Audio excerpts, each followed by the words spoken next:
Hey, what's up guys? So we're gonna be talking about hip and shoulder separation today and really giving you 10 great exercises to be able to improve your hip and shoulder separation. And this is gonna be done both by really creating rotation within the upper body as well as better rotation within the lower body. I think this is super important when it comes to, and it's been proven as well, when it comes to being able to improve your velocity and your ability to throw the ball further. And just to give you a better understanding of what that is, it's essentially the ability to have one part of your body. So you can see my upper body here is facing towards you, towards the camera. So they're separated in terms of direction. So my hips are going and turning facing the other way. And this is really the first exercise as well, is just being able to, obviously I have a hurdle, but just have something that you can go and work on rotation with. So you can see how I'm turning this as much as I can here, and at the same time really rotating my hips. And I like to do that really going both ways. I'm right-handed, but I'd like to do it being able to rotate this way as well. This one's a lot harder for me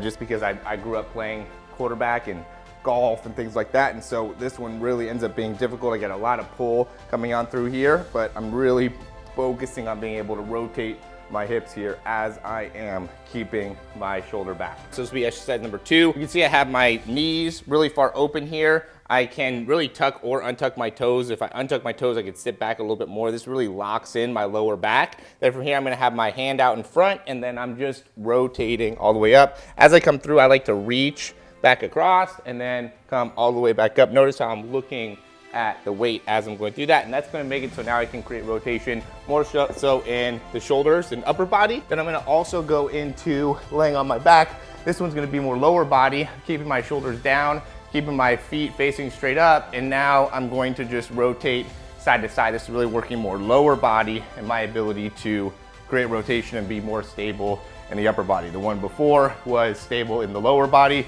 create rotation through the shoulders and upper body. Now it's the reverse. Upper body's locked in, creating rotation in the lower spine and lower body. Next one, what I'm gonna do is I'm just gonna get into a squat position here. So I'm getting all the way down, just into a regular squat. I wanna be able to, one, be comfortable in this position. This helps in being able to have good range of motion through my hips. I'm gonna have one hand down, and then I'm just going to rotate here. As I'm doing this, I really want this hand and elbow to be inside, so then I'm simultaneously pushing out with this elbow as I'm creating that rotation here. A lot of times you can feel which side ends up being an easier side, a better side for you. Again, we're creating stability within that lower body, rotating within the upper body. Next one is considered a Bretzel stretch. So I'm gonna be down here. I'm gonna bring one leg. I'm gonna call this one my right leg here. I'm coming all the way up. I'm coming across with that. I'm gonna take my left side now and I'm gonna grab my toe. So I have my left toe with my right hand and I have my right knee with my left hand. And then from here, I'm just pushing down with my shoulder as I'm pulling my right knee across. So I'm pushing down with my right shoulder, pulling my right knee down to the ground, okay? And that's again just a stretch, so we could hold that there for a little bit. Going left knee over now, grabbing my left toe with my left hand, and then here I'm just pulling back with my left shoulder as I'm driving my left knee down towards the ground. All right, so this is gonna be just a landmine exercise to help with this as well. So I'm gonna have my right foot out in front, my left foot back. I have my left toe planted, so I'm bending to that left big toe here. And then from this, I'm just going to rotate side to side. There's a lot of different things I could really do here. This one is probably the easiest one just because you can see I'm turning my whole upper body away from you while my shoulders are still open here. Really the lower I can get and still control that, the more stability I'm gonna have there.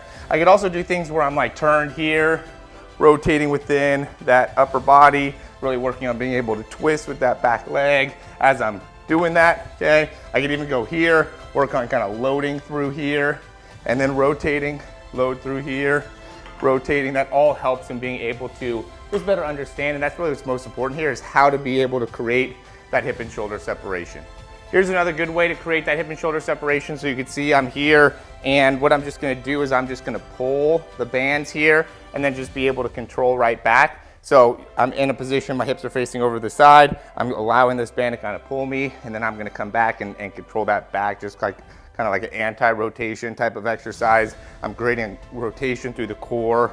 As I'm doing this, I want to be nice and bent in my lower body and get good stability here. Really, the more I could pull all the way forward, the better. I think another really good one is going to be a hip box. So you can see I'm in a 90-90 position. That's another way of being able to describe it. I've gone over this one before as well. So I'm just here and I'm just going to rotate to the other side. So I don't want to move in my feet in terms of like they're at the same location. But as I'm doing this, I'm just I'm moving my knees from one side to the other. So my knees just lift up, come up and over, keep that 90-90 position with my knees. And then I just come right over. Again, you can see how this ends up being rotation. So I'm not moving my upper body, right? I'm keeping my shoulders in the same place. I'm just rotating within my hips. We'll just make this one the last one here. So I'm gonna come up and put my foot onto the box. And as I'm just gonna cross all the way over and really rotate all the way through. So you can see I'm pulling my left elbow, so I'm getting my hips to face over towards you, and I'm pulling my shoulders to go the opposite way, right? You gotta hold that for a few seconds, be able to, it's gonna really help in opening up that back hip flexor. It's also gonna make it so I could really generate a lot of rotation through the spine, and also make it so I can get good separation between those hips and shoulders, right? And there's a lot of different ways you could do that. Doesn't necessarily have to be in a box. It could be on a bed, on a chair, anything like that. Just main focus is being able to separate between the shoulders and the hips, and just another way to be able to feel that and isolate that so you can start to feel that more when you're throwing the ball. And that's really